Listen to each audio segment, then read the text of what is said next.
When you compare NR, NMN, and nicotinic acid, you're really comparing three different ways of feeding the same core system, the body's NAD cycle. And the more human research accumulates, the more encouraging the picture becomes. All three B3 forms can support health span by improving NAD availability, enhancing metabolic resilience, and bolstering the cellular repair pathways that slowly weaken with age. What differs among them is not whether they work, but how they work, their absorption routes, tolerability, and the specific metabolic contexts in which each form may shine. Rather than competing, they each occupy a slightly different niche, and understanding those differences helps people choose the form that best matches their goals. Nicotinic acid, traditional niacin, is the oldest and most proven form. It's been used for decades to support cardiovascular health, particularly to raise HDL cholesterol and improve lipid profiles. Its conversion to NAD is efficient, but at higher doses it causes the classic niacin flush, a harmless burst of warmth and redness due to prostaglandin release. For some people, this flushing is simply annoying. For others, it's enough to push them toward alternative B3 options. Still, nicotinic acid remains one of the most potent and cost-effective NAD precursors available. In some metabolic studies, especially those involving lipid disorders, it outperforms newer forms not because it raises NAD more, but because it confers parallel cardiovascular benefits that the newer compounds have not yet been shown to match. Nicotinamide riboside, NR, has become one of the leading choices for those targeting healthy aging rather than cholesterol management. Its appeal comes from strong human evidence showing that it is well absorbed, raises NAD reliably, and is extremely well tolerated, even at higher daily doses. Clinical trials repeatedly report improvements in mitochondrial function, markers of inflammation, and muscle energy metabolism. NR appears particularly promising for older adults whose NAD levels have naturally declined. Its lack of flushing and its consistency in raising NAD in blood and tissues have made it a popular option for people seeking cognitive support, metabolic stability, or improved physical recovery. While NR has not been shown to dramatically reverse disease, it consistently nudges key aging-related pathways in a healthier direction.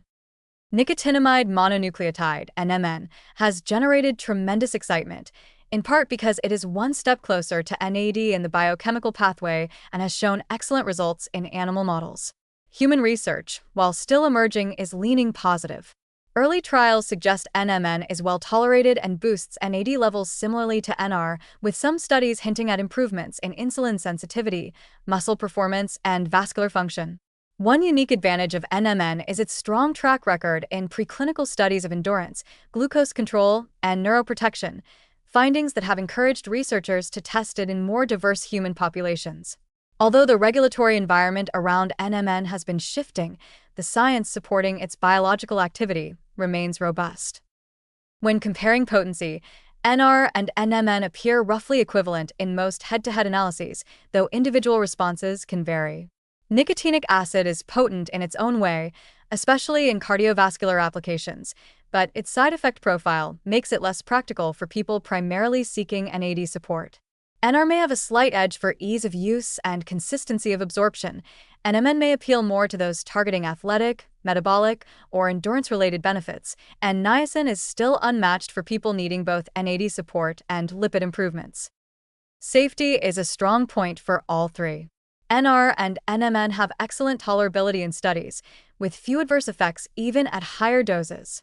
Niacin's flushing is the main barrier, but extended-release forms and lower doses help mitigate that issue.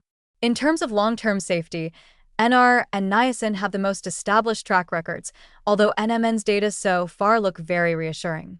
Importantly, none of these forms have shown significant toxicity in human trials at commonly used doses.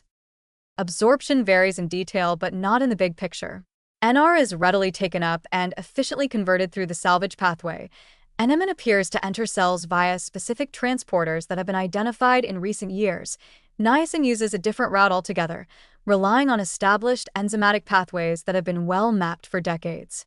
Despite these differences, all three ultimately contribute to NAD synthesis, and all three have been shown to raise NAD levels in humans, which is the ultimate goal for supporting cellular repair, mitochondrial function, and metabolic health.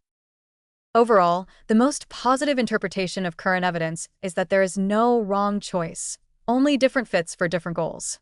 If someone wants the most research-backed cardiovascular benefits along with NAD support, nicotinic acid remains the gold standard. If they prioritize ease of use, excellent tolerability, and strong evidence for NAD elevation, NR may be the most straightforward option. If they're drawn to a compound showing impressive metabolic and endurance-related effects in early studies, NMN fits that niche well. What ties them together is the increasingly clear message that supporting the NAD system is a practical, accessible way to reinforce cellular vitality as we age.